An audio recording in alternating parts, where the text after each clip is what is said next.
పరిశుద్ధులు ప్రియులైన దేవుని పిల్లలందరికీ యేసుక్రీస్తు నామములో శుభవందనాలు తెలియజేసుకుంటా ఉన్నాను.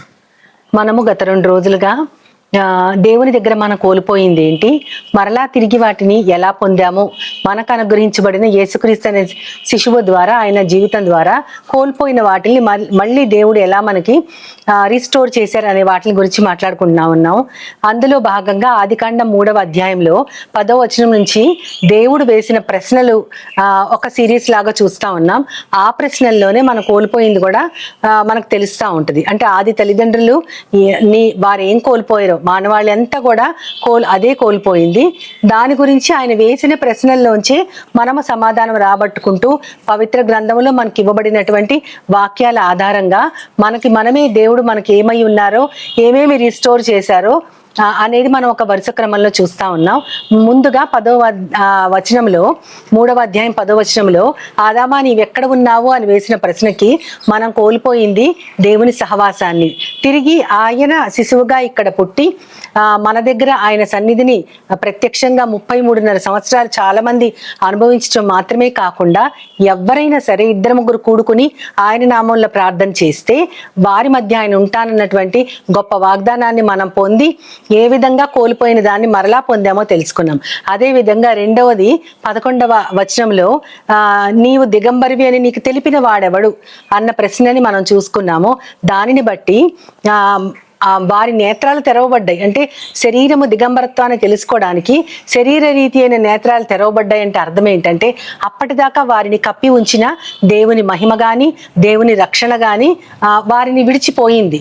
ఎందుకంటే ఎప్పుడైతే దేవుడు వద్దన్న పనిని వారు చేశారో వారికి దేవుడిచ్చిన మహిమను కోల్పోయి తమ దిగంబరత్వం కనపడింది. కాబట్టి కోల్పోయిన మహిమని తిరిగి మళ్ళీ మనకి యేసుక్రీస్తు వారి రూపంలో ఆయన గుణాతిశయాల్ని మనం ప్రచురం చేయటం వల్ల చీకటిలోంచి మనల్ని ఆశ్చర్యకరమైన వెలుగులోకి పిలిచారు. కాబట్టి మనం ఆ గుణాల్ని ప్రచురించుకుంటా వెళ్తుంటే ఆయన ప్రధాన కాపరి మరలా ప్రత్యక్షం అయినప్పుడు మనకు వాడబారనటువంటి మహిమా కిరీటం వస్తుందని కూడా చెప్పుకున్నాం. ఆ విధంగా 2 అయిపోయాయి. తర్వాత ఇప్పుడు అదే 11వ వచనంలో 3వ ప్రశ్న, దానిలో ఉన్న 2వ ప్రశ్న నీవు దిగంబరివని నీకు తెలిపిన వాడెవడు. వెంటనే ఇంకొక ప్రశ్న దేవుడు సంధిస్తారు. అదేంటంటే నేను తినవద్దని నీకు ఆజ్ఞాపించిన వృక్ష ఫలములను తింటివా. ఒకే ఒక క్వశ్చన్. ఆయన ఒక తోటను వేసి ఏదేను వనంలో వారిద్దరిని పెట్టినప్పుడు వాళ్ళకిచ్చిన ఇన్స్ట్రక్షన్, మొట్టమొదట ఆదాం ఒక్కడే ఉన్నారు, ఆయనకిచ్చిన ఇన్స్ట్రక్షన్ ఏ పండు తినవచ్చు, ఏ పండు తినకూడదు అని చెప్పారు. వాళ్ళకి అధికారం ఇచ్చారు. ఆ అధికారాన్ని వాళ్ళు ఎలా కోల్పోయారు, ఆయన మహిమని ఎలాగా వారి దగ్గర నుంచి తీసివేయబడింది అంటే అపవాది మాటలు విని తినవద్దన్న పండ్లని వారు తిన్నారు. నేను తినవద్దని నీకు ఆజ్ఞాపించిన వృక్ష ఫలాల్ని నీవు తిన్నావా అంటే దాని అర్థం ఏంటంటే నా మాటని నువ్వు మీరావు. ఏది తినద్దన్నారు దేవుడు? ఆయన చూపునకు రమ్యము, ఆహారానికి మంచివైన అన్ని వృక్ష ఫలాల్ని మీరు తినొచ్చు అని చెప్పారు. మరి తినవద్దన్నది ఏ పండు అంటే మంచి చెడు తెలివినిచ్చే వృక్షఫలము. దేవునికి అస్సలు ఇష్టం లేదు. మంచి చెడు అనేటటువంటి వివేచన మనిషికి లేదు. అది దేవుడు కూడా ఇవ్వలేదు. ఎందుకంటే ఆయన బిడ్డలు అనుసరించడమే ఆయనకు కావాలి. తండ్రిలాగా పిల్లలు ఆయన బాటలో నడుచుకోవటమే కావాలి. మనకి దేవుడు ఒక ఆజ్ఞ ఇచ్చి దాని ప్రకారం నడవమన్నారు. మనం నడుస్తామా లేదా అన్నది అక్కడ వారి ఇష్ట ప్రకారం వారు నడిచారు. కాబట్టి దేవుని ఆజ్ఞని వారు మీరారు. అంటే మనము మంచి చెడుల వివేచనని కోల్పోయాము అని అక్కడ అర్థము. అంటే మనకి మంచిని ఫాలో అవటం కంటే కూడా చెడును ఫాలో అవటమే మనిషి యొక్క నైజం. అందుకనే దేవుడికి మన యొక్క విధానం తెలుసు కాబట్టి ఆయన ముందుగానే ఆజ్ఞను మనకి ఇచ్చారు. అయితే ఇక్కడ మనము పోగొట్టుకున్నది ఏంటి అంటే ఆయన ఆజ్ఞను మీరాం కాబట్టి, ఆయన ఆజ్ఞను అతిక్రమించాం కాబట్టి మనము పాపము చేసి పరిశుద్ధతను పోగొట్టుకున్నాము. ఎందుకంటే మనకి రోమీయులకు రాసిన పత్రికలో ఆజ్ఞాతిక్రమమే పాపము అని ఉంటుంది. దేవుడు చెప్పిన ఏ ఆజ్ఞని మీరినా సరే అది పాపమే. సాధారణంగా మన బైబిల్ భాషలో 3 రకాలు చూస్తాం: దోషాలు, అపరాధాలు, పాపాలు. దోషము అంటే ఎవరికి వారు చేసే తప్పు, అది దానికి వాళ్లే బాధ్యులు. అపరాధము అంటే ఇతరుల పట్ల మనం చేసే తప్పులు, వాళ్ళని బాధ పెట్టడం, వాళ్ళని కష్టపెట్టడం, వాళ్ళని మోసపుచ్చడం, ఇవన్నీ అపరాధాలు. మూడవది పాపము. అది అన్నిటికంటే పెద్దదైంది. ఆ పాపం అంటే ఏంటంటే దేవునికి వ్యతిరేకంగా చేసేది. కాబట్టి మన దోషాల్ని సరి చేసుకోవచ్చు, ఇతరులతో సమాధానం పొందటంలో మన అపరాధాలను కూడా దేవుడు క్షమించవచ్చు, దేవుని క్షమాపణ అడగవచ్చు, ఇతరుల పట్ల మనము చేసిన తప్పుల్ని కూడా మనం సరిదిద్దుకోవచ్చు, సమాధాన పడవచ్చు. కానీ దేవునికి వ్యతిరేకంగా చేసిన ఏ పని అయినా సరే అది పాపమే. ఈ పాపము అక్కడ ఆది తల్లిదండ్రులు చేశారు. ఎందుకంటే వద్దు అనవద్దు అన్నది తిన్నారు, వారు పాపం చేశారు. వారు కోల్పోయింది దేవునికి ఉన్న పరిశుద్ధతే. అంటే ఆదాము అవ్వలు ఇద్దరు కూడా దేవుడు ఎలా ఉన్నారో అచ్చం అలాగే ఉన్నారు. ఎందుకంటే మన పోలిక చొప్పున మన స్వరూపంలో నరులని చేద్దాము అన్నారు. దేవుని పోలిక ఏంటి? ఆయన పోలిక పరిశుద్ధత, ఆయన స్వరూపము ప్రేమ. అంటే మనకి బైబిల్ అంతా చదువుతా ఉంటే ఇది అర్థం అవుద్ది. ఆయన పోలిక పరిశుద్ధత. ఏ పోలికలో ఉన్నారంటే వీడు తండ్రి పోలికలా ఉన్నాడు, మేనత్త పోలికలాగా ఉన్నారు, ఇవి చెప్తారు. అంటే వాళ్ళలాగే వీళ్ళు ఉన్నారు. కేవలం అది శరీరాకృతనే కాదు, మనుషులమైతే శరీర పోలికలకి ఇంపార్టెన్స్ ఇస్తాం. దేవుని పోలిక ఏంటంటే పాపము లేని గుణము, అదే పరిశుద్ధత. దేవుని గుణాన్ని మనం కోల్పోయి మనము పాపము చేశాం. కాబట్టి ఈ పాపము చాలా చాలా చాలా బాధల్ని ఆ తర్వాత కాలంలో తెచ్చిపెట్టింది. అంటే ఒక పాపము చేసిన మనిషి ఒక్కదానితో ఆగిపోలేదు. దేవుని దగ్గర నుంచి వారు పంపివేయబడి ఆయన సన్నిధికి దూరమై ఆయన మహిమను కోల్పోయి ఆయన పరిశుద్ధతను కూడా పోగొట్టుకున్న వారు ఎన్నో పాపాలు, దోషాలు, అపరాధాలు చేస్తూ వచ్చారు. వాటన్నిటికీ దేవుడే మళ్ళీ ఒక సొల్యూషన్ చూపిస్తా ఉన్నారు. వారి పాపాలని వారి మీద, ఆ అపరాధాలను వారి మీద మోపకుండా దానికి ఒక ప్రత్యామ్నాయంగా ఒక బలిని దేవుడు ఏర్పాటు చేశారు. కానీ మనుషుల పాపాలు, మనుషుల అపరాధాలు, దోషాలు ఎంతో ఎక్కువైపోయినాయి. దీనికి ఏంటి ప్రత్యామ్నాయం అంటే మనము నిర్గమకాండంలో 20వ అధ్యాయం 20వ వచనంలో మనం చూస్తాం. అక్కడ దేవుడు స్వయంగా దిగివచ్చి తన 10 ఆజ్ఞల్ని మనుషులకి వివరించెను అని ఉంటది. దేవుడు తన ఆజ్ఞలను ఈ రీతిగా వివరించెనని అక్కడ మొత్తం 10 ఆజ్ఞల్ని కూడా చాలా మంచి డిస్క్రిప్షన్ ఇస్తారు. అప్పుడు ఆ యొక్క శబ్దానికి, ఆ పర్వతం మీద లేచిన ధూమానికి, ఆ ఉరుములకి, మెరుపులకి, అంటే దేవుడైన తండ్రి ఎప్పుడు కూడా తన సన్నిధిని భూమి మీదకి తెచ్చినా సరే చాలా అరుదుగానే ఉండేది. కానీ ఆ అరుదైన సంఘటనలో కూడా చాలా ఈ భూమంతా కూడా తల్లడిల్లిపోయేది ఆయన యొక్క ప్రభావాన్ని తట్టుకోలేక. ఆ ప్రభావానికి, ఆ ఉరుముల శబ్దానికి, ఆ మెరుపులకి, ఆ పర్వతం మీద నుంచి లేచిన ఆ పొగకి మనుషులందరూ భయపడి వణికిపోతా ఉంటే అప్పుడు మోషే అంటారు, మీరు భయపడద్దు, మీకు దేవుని భయము ఉండాలని, దేవుని భయం ఉంటే మీరు పాపము చెయ్యరని ఆయన వేయించేసెను. ఎంత బాగుంటుందో ఆ మాట, నాకు చాలా ఇష్టం. ఆయన స్వయంగా దిగొచ్చారంటే, ఎందుకంటే ఆయన దిగి వస్తే ఏమవుద్దో చూసిన మనుషులకి భయం పుట్టాలి. ఆ భయంలోంచి వాళ్ళు పాపము చేయకుండా ఉంటారని ఆయన స్వయంగా వచ్చారంట మనుషుల కోసం. పరిశుద్ధుడైన దేవుడు, పాపము లేని దేవుడు, సర్వశక్తిమంతుడు, ఏ మాత్రము విలువలేని ఒక దుమ్ముధూళికి సమానమైన మనుషుల కోసం ఆయన దిగి వచ్చాడు. అలా మనకి చూపించిన ఆ భయము వల్ల పాపము చేయకుండా ఉండే తత్వాన్ని దావీదు గారు ఎంతో చక్కగా కీర్తనలు 119వ అధ్యాయము 11వ వచనంలో చెప్తారు. నీ ఎదుట నేను పాపము చెయ్యకూడదని నా హృదయములో నీ వాక్యం ఉంచుకొన్నానని. అంటే మన హృదయములో దేవుని వాక్యం ఉంటే మనము దేవుని సన్నిధిలో, అంటే దేవుడు చూస్తూ ఉండగా మనం ఎప్పుడు కూడా పాపము చెయ్యము అని అక్కడ ఉంది. అంటే ఇప్పుడు చెప్పింది అదే కదా, దేవుడు ఎందుకు వచ్చారంటే ఆయన వచ్చినప్పుడు జరిగే సంగతులను బట్టి భయము ఏర్పడి పాపము చేయకూడదు అనేది ఆయన ఉద్దేశం. అందుకే ఆయన వేయించేశారు. అదే ఇంకొక మాటలో దావీదు గారు చెప్తున్నారు, నేను పాపము చేయకూడదని నా హృదయంలో నీ వాక్యాన్ని ఉంచుకొని ఉన్నాను అని చెప్తా ఉంటారు. అయితే మనకి ఎలాగైతే ఆ పాపం చేయకుండా ఉండాలని ఆయన పర్వతం మీదకి దిగారో, ఆ తర్వాత కాలము సమీపించినప్పుడు ఆయన తన కుమారుణ్ణి పంపించారు. ఆయనే యేసు.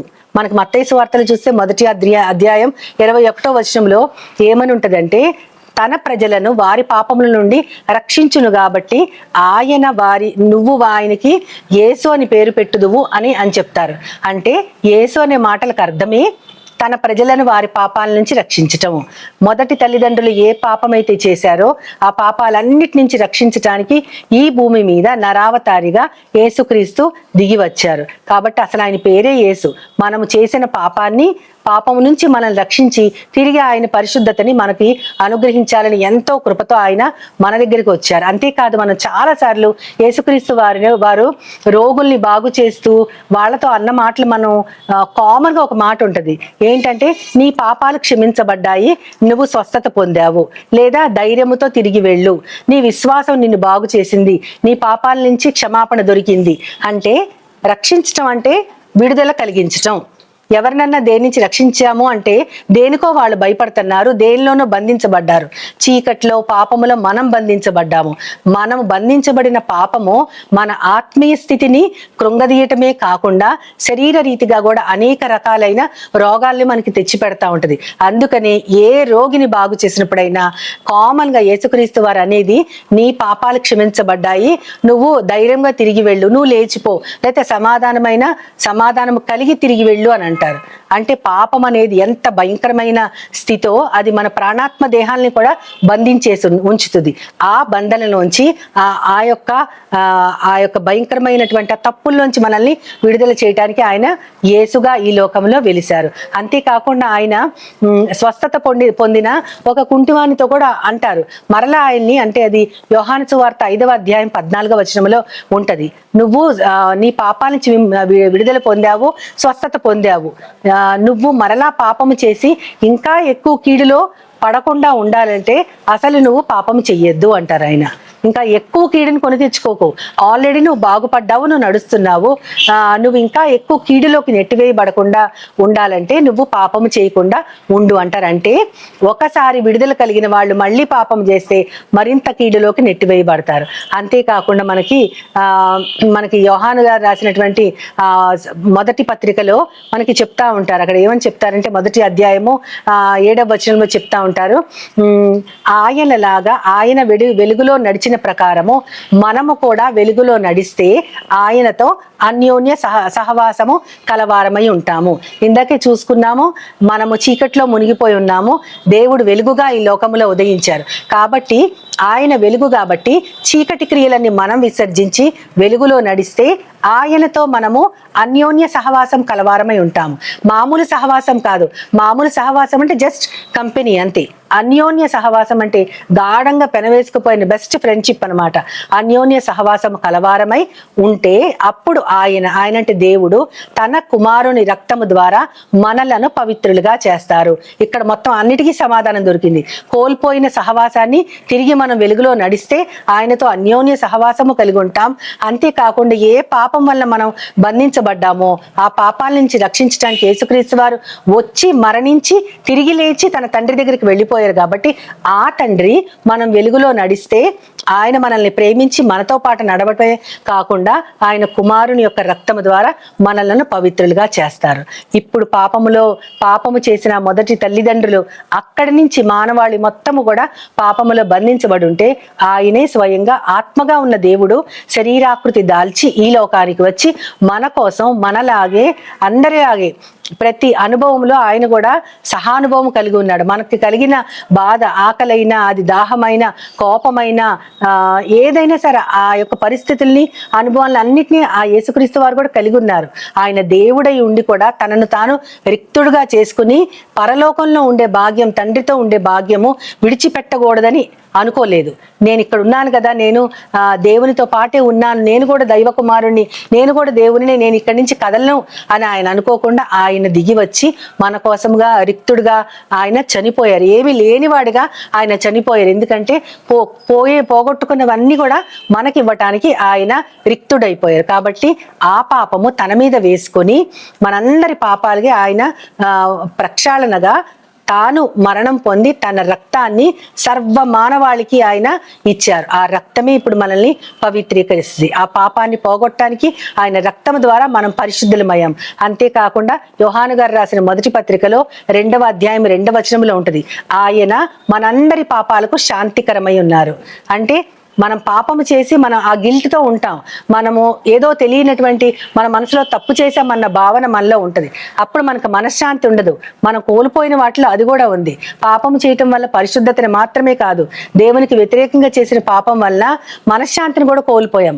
ఆ శాంతికి ఆయనే ఆద్యుడు. మన పాపాలన్నిటికీ కూడా ఆయనే శాంతికరమై ఉన్నాడు. అంటే ఆయనని విశ్వసించిన వారు చేసిన పాపాలకి మాత్రమే ఆయన శాంతి కాదు, సర్వలోకానికి ఆయన శాంతి. ఇంతకంటే గొప్ప మాట కోల్పోయింది ఇద్దరే అయినా సరే, మానవాళ్ళంతా కూడా దానిని కోల్పోయింది. కాబట్టి మన అందరి పాపాలకి ఆయనే శాంతికరమై ఉన్నారు. కాబట్టి అలాంటి దేవునిని మన మనస్ఫూర్తిగా ధ్యానించుకుంటూ, కృతజ్ఞతలు చెల్లించుకుంటూ, వందనాలు చెల్లించుకుంటూ, మనం ఇతరులకి మనం పొందినటువంటి ఆ శాంతిని అందరికి అనుగ్రహించడానికి మనము ఖచ్చితంగా ఆయన బాటని అనుసరించి నడిస్తే పోగొట్టుకున్న ఆ పరిశుద్ధతని, పోగొట్టుకున్న ఆ మనశ్శాంతిని తిరిగి ఆయన మనకు దయచేస్తారు. ఆయన అలా దయచేయటానికి మనం దేవుని సహాయాన్ని కోరుకుంటూ చిన్న ప్రార్థన చేసుకుందాం. ప్రేమ నమ్మకం గల నా ప్రియ పరలోకపు తండ్రి, నాయన మేము కోల్పోయిన సహవాసాన్ని మాకు ఇచ్చావయ్యా. మేము కోల్పోయిన మహిమని తిరిగి మాకు ఇచ్చావు. అదే విధంగా పాపము చేసి మేము పోగొట్టుకున్న పవిత్రతని, పరిశుద్ధతని, మనశ్శాంతిని అన్ని కూడా మీరు మాకు ఇచ్చారు ప్రభా.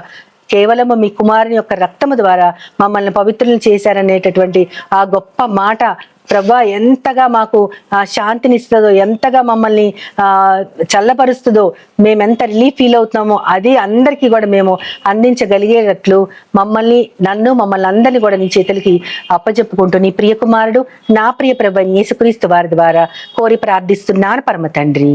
ఆమేన్, ఆమేన్, ఆమేన్. వందనాలు.